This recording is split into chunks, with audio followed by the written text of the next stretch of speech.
It's an odd feature of love that some of our most romantic moments can include the following scenarios. Being with a lover who lives a whole continent away from us and can never move to be closer. An infatuation with a lover who is married to somebody else and has no will ever to leave them. A romance with someone dying of a disease that will kill them within a matter of months. A crush on someone at the library who we never talk to yet think of obsessively, even when it turns out they have a partner.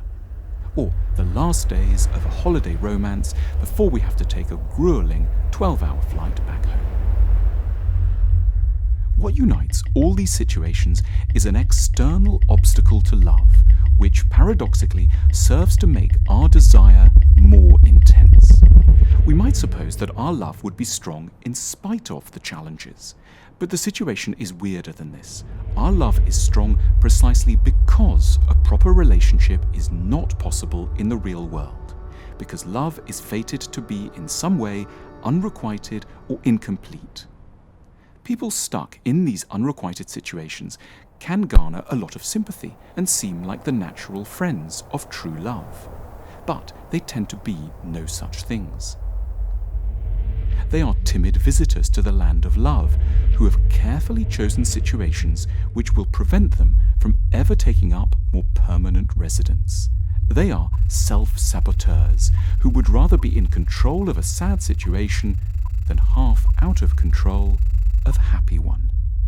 They have carefully made sure that there is no chance either to disappoint or to be disappointed.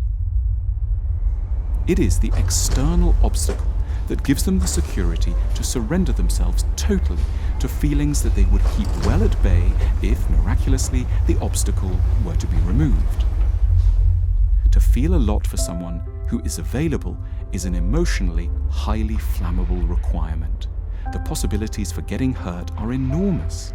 We might learn to trust a lover over many years and then promptly find that they decided to leave us or died in the night. We couldn't survive. Our defenses mask too gelatinous and insecure an interior.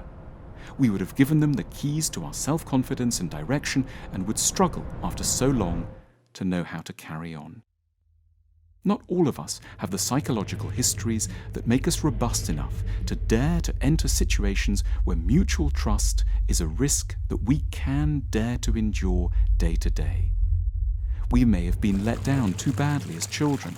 Perhaps a parent left or humiliated us, and we are at some level therefore profoundly determined never again to surrender in the true sense to another person.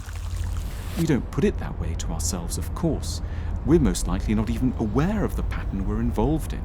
We just feel very in love whenever someone happens to reside very far away, while we report that a person who has an apartment round the corner is truly very boring and not that sexy.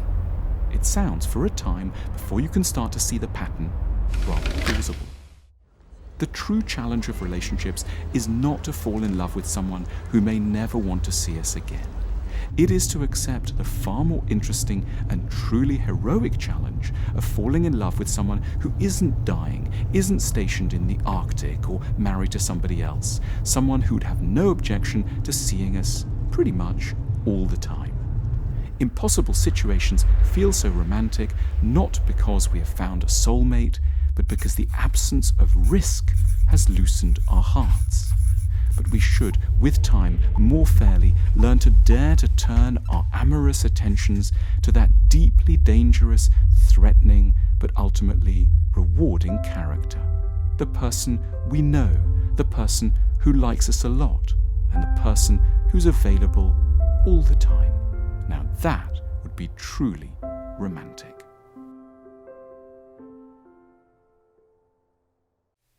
To learn more about love, try our book on how to find love, which explains why we have the types we do,